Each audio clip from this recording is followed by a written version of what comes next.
On Members' Order of the Day number 5.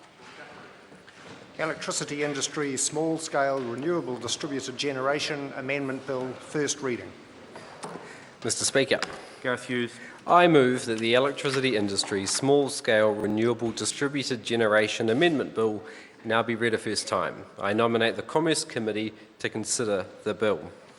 Mr Speaker, my bill deals with breaking down the barriers for all small-scale clean energy, but in New Zealand this mostly means solar. So I'd like to start at the beginning where there was once said there was light. Now, about 150 million kilometres away, in the sun's core, hydrogen atoms are fused into helium through nuclear fusion, and sunlight, or photons of energy, find themselves after 10,000 to 170,000 years and possibly billions of collisions within the sun, finally escaping, reaching the surface and travelling into space.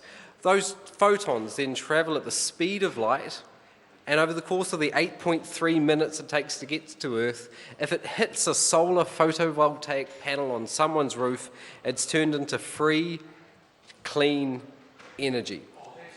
My bill is about how we deal with that electricity and the rules around it. So, Mr Speaker, up and down the country and across the many countries, I've met with various people who have gone solar and excited by the ability to produce their own power from the sun. The International Energy Agency and even our own Treasury acknowledge solar has a big role to play in a low-carbon, clean energy future. Up and down New Zealand, I've met dozens of Kiwis who've gone solar, and they tell me they've gone solar because they love the freedom, the sense of energy independence it brings. Because what they've seen is as power bills reach record highs and solar's costs reach record lows, the costs have dropped some 99% across the course of my lifetime, and those people, they've looked up at their roofs and they've wondered. As individual consumers, they don't want to be totally dependent on the big old power companies and just passively pay the power bill, which seems to keep going up, but they want to be able to do it for themselves. They want to be able to participate, but the unfair market rules in New Zealand mean for many Kiwis the solar dream has become a headache. I've met with farmers, business people, school principals, marae representatives, all people who have invested their own money in solar, but I'd like to talk about a couple I met in Auckland. Rolly and Gail Runciman are their superannuitants in Howick in Auckland, and they went solar. They told me they went solar in their retirement age to spend their life savings to try and fix their power bills as they were on a fixed income. Now, last year, Rolly grabbed a ladder, took me up on his roof, and he proudly showed me his solar panels.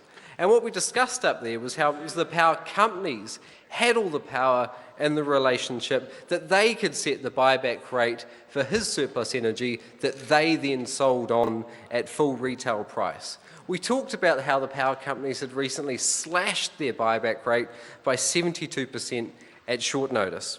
Now, Rolly told me, he's, quote, "It's stacked against someone who wants to do something a little bit entrepreneurial as well as doing something for the country." Now, along with that, there's additional ridiculous red tape when it comes to solar. Across the country, there are 29 different regional forms, fees, rules. Some lines companies take months to deal with an application, and one solar company told me when they quote solar for a customer, of the 60 days it takes them to put solar on someone's roofs, only 1 day is actually installing the panel, the rest is dealing with paperwork. Some cities require resource consent, some don't. Some have fees, some don't. Some, like in Cambridge, you can pay up to $850 to connect to the grid, yet only an hour and a half drive up the road in Auckland, it's zero. I don't think it's on for power companies to have all the power and for the little guy to have none, except the power to switch to another retailer that treats them exactly the same. So that's why I drafted this bill, to give those Kiwis a fair go. My solution is a simple, common-sense amendment to the Electricity Act to empower the Electricity Authority to act as an independent umpire. The Electricity Authority would be empowered to deliver on 3 tasks. The first is setting a fair and reasonable non-subsidised buyback rate. Secondly, establishing standardised contracts to provide certainty for all participants. And thirdly, for reducing that ridiculous regional red tape with a standardised connection framework. Now, the big issue is the buyback rate, and currently the buyback rate is entirely decided by the electricity retailer, who you could argue has a commercial imperative to see a solar customer as a competitor or a threat to their profits.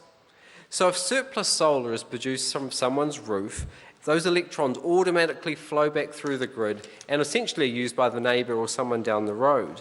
Now, though that neighbour or someone else down the road is charged at the full retail rate, an average of 26 cents per kilowatt hour across the country, yet the power company unilaterally decides what's to give them and they can change it with only 30 days' notice.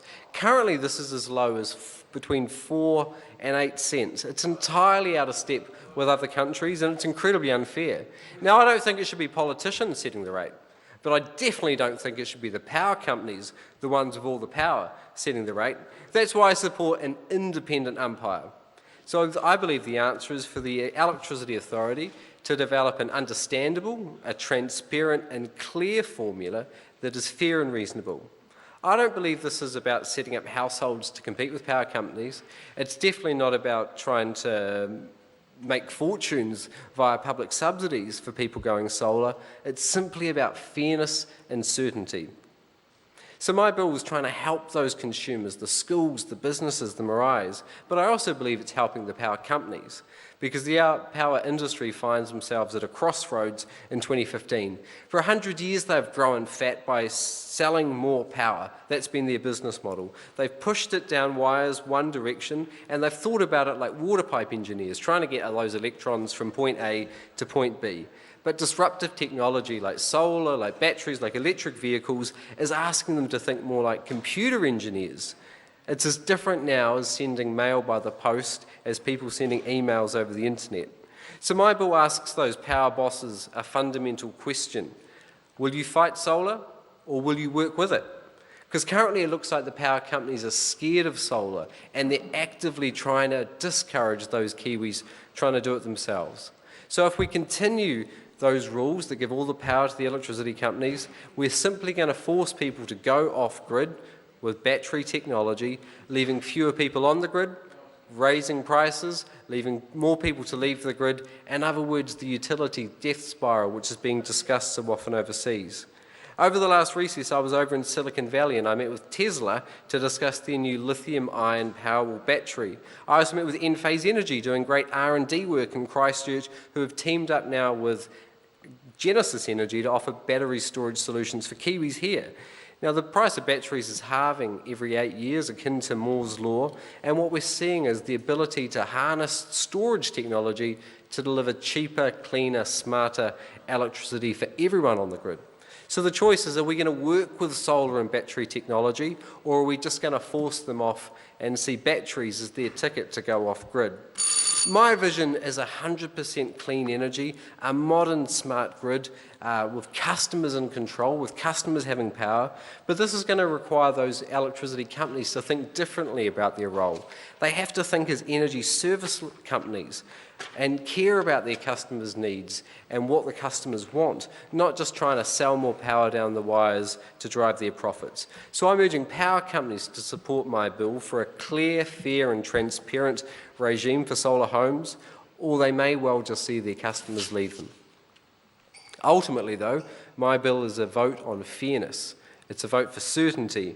And I'm asking MPs today in this chamber, are they going to be standing with those individual Kiwis like Rowley and Gale, Kiwis in Tauranga, Palmerston North, Ahariu, or are they going to be standing with the big old-fashioned power companies? So we can set fair and reasonable rules for distributed generation. We can allow consumers to participate in the electricity market. We can see a more modern, resilient grid, and we can grow more good local jobs. I'm hoping members can support this bill. We can shine a little light on it, excuse the pun. And if we get a hearing in a select committee, we can hear from solar customers, solar companies, the electricity industry, because there is a real issue, and my bill, I believe, is a good way to deal with it. But let's have that discussion in a select committee. I believe it deserves a little bit of sunlight. Kia ora. The Honourable Jerry Browning. Mr. Speaker, I think